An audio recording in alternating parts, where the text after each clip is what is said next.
everyone, it's time for another Aranea video. Today I'm going to be working on the gloves and gauntlets. So the first thing I'm going to do is grab this stretchy swedish brown material and fold it right sides in, go in with a Sharpie and trace out my fingers on my hand to make a glove. This is a very simple glove tutorial. You can find a bunch of them online, probably a lot more descriptive than mine, but after I've traced that, I'm just going to go along with some pins and pin the two pieces of fabric together so that way I can go in and sew everything all together.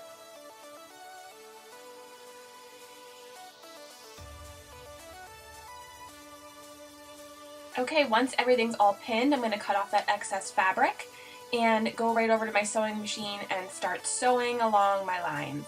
I'm not going to sew directly over the Sharpie line. It's a little bit outside just to make sure that I have enough room to actually get my hand in.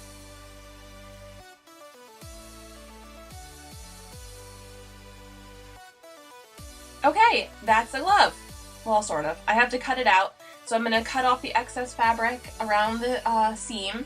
Just make sure you don't cut too close. We don't want to snip any of our stitches. Cut out the fingers, flip it the other way around, and you have a glove. It's as simple as that. Okay, once the glove is done, we're going to move on to the gauntlet looking things. I don't know. It just looks like ruffly fabric to me. So I'm going to trace out a pattern onto my black Worbla. I'm just using one sheet of it, not folded or anything. I'm not layering with foam.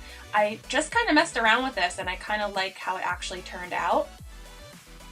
So I'm going to heat it up a lot, almost to the point of it melting. And then I'm going to take that same stretchy suede fabric that I used for my gloves, and I'm going to press it right into the sticky side of the Worbla. Then I'm just going to heat it up and fold over my edges. I don't know how long term this will stay on there, but I've been messing with it and it hasn't come apart at all, so I thought this was a really cool way to get the look of fabric into that like cartoony anime style look. So I'm just going in while the Worbla is still warm with some Sharpies and my scissors to make the ruffle shapes. I'm just going to do that all along the gauntlet piece. You need to heat it up as you go. I did it on the other side just because this fabric is synthetic, and if it gets too hot, it will melt. Alright, next we're going to put on the other layer that goes on top of those gauntlets. Same method, I'm just going to heat that Worbla up and press the fabric into the sticky side. And then trim off the excess. For this one, I'm going to hot glue it down. I just decided to try something a little bit different, and it worked well. Heat that up a little bit. Be very careful because, like I said, this is where it could melt, but we just want to warm it enough so that we can shape it around the ruffly edges there. A little bit longer than I needed it to be, so I just trimmed off some of the bottom part. And then I'm going to fold and manipulate it until it forms the shape that I'm looking for.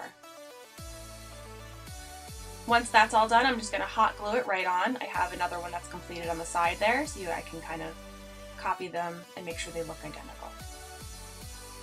You'll notice it's a little bit red. That's because I went in with this Tulip Color Shop fabric spray and just did 2 coats of that. Now I'm going to work on these wrist guards, the little spiky pieces that go on the back of her hand. So for this, I'm going to go back to sandwiching a piece of craft foam in between 2 sheets of Worbla.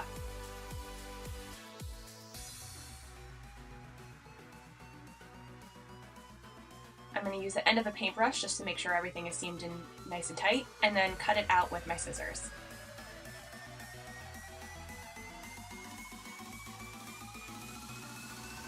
Then I'm going to warm it up again a little bit more and give it some curvy shape. Okay, so this is why you never throw away your Worbla scraps, and that's because you can use it to sculpt shapes. So I'm just going to take probably a too large pile of them. It gets very, very hot, so I just use an oven mitt. You can also get like a silicone heat resistant glove, but the oven mitt works fine for me. I'm just going to heat it up and roll it out. Once it gets thin enough, I'll just take my scissors and cut off a little piece of the end. And then I'm going to shape them into those curvy spike shapes that you see on the back of her hand. And we need 3 of them for each arm.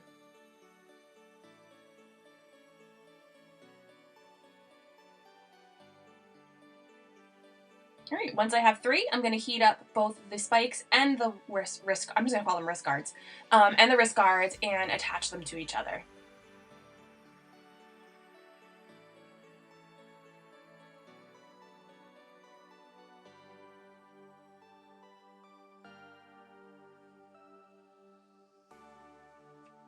Okay, we've got all 3 on there, and we also want to do kind of just a little piece of trim, so I'm just going to noodle down this tiny little strip of Worbla and wrap it around each of the spikes and just trim off any excess.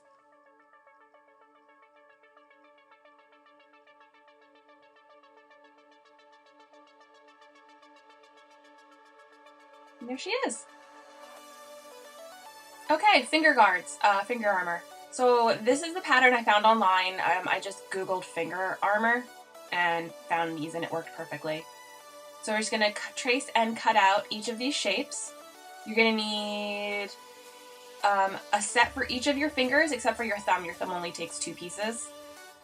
The fingertip and then the base. Obviously for your pinky finger you need to kind of scale it down a little bit, but that's what they should look like. So the first one we're just going to heat up, and this one goes around the base of your finger. You just want to wrap it around.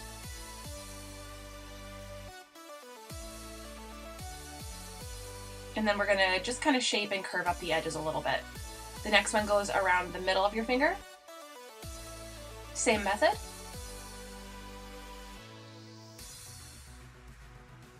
And then the fingertip.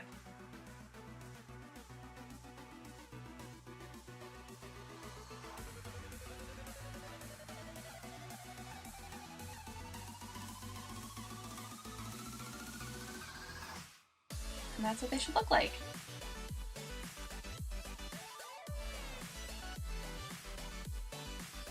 And then just go ahead and make like a million of those. Okay, I wanted to add a little strip of elastic to the wrist of the gauntlets just to make sure they stay tight. The curved Worbla is pretty sturdy, but I just wanted some added reinforcement there, so I just took some of this black elastic that I have, trimmed and glued it to the inside of the gauntlets.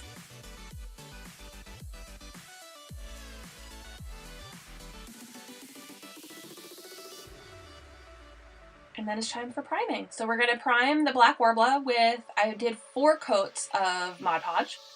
You can also use wood glue for this, whatever you have lying around works fine.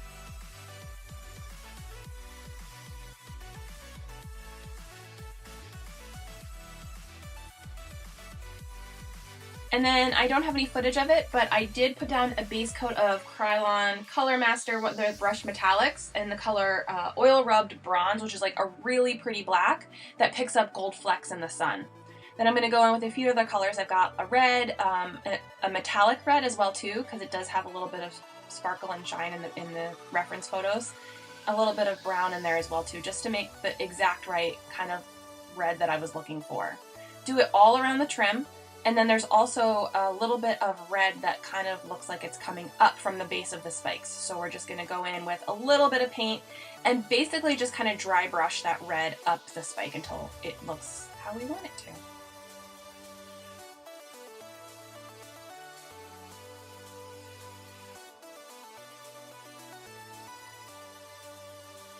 Okay, then we're going to go in and distress the suede fabric a little bit more. So I'm just taking some black matte acrylic paint and brushing it into the low points to make sure that there's some shadow and depth there.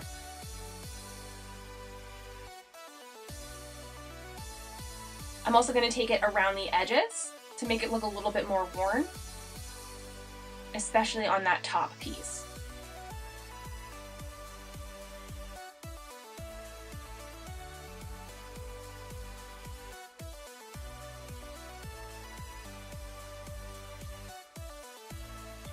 Next I'm going to take this black elastic hair tie and hot glue it to the very front of the wrist guard. I want to make sure that this stays in place, and what I'll do is use that to slip my middle finger through so it stays right where it needs to. Then I'm going to attach the wrist guard right to the gauntlet with a strip of elastic and hot glue.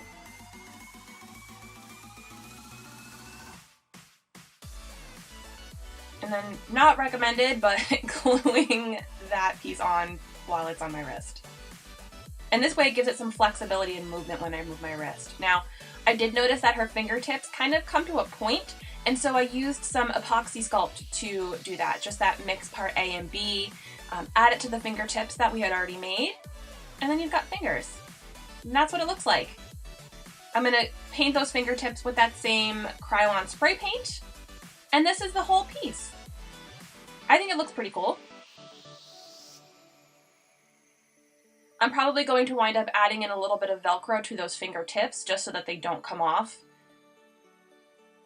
The pieces that are on the base of the digits are very sturdy. You don't have to worry about those at all, but you can see there, you just have to paint that one last fingertip. But this is what the gloves look like. Thank you guys so much for watching.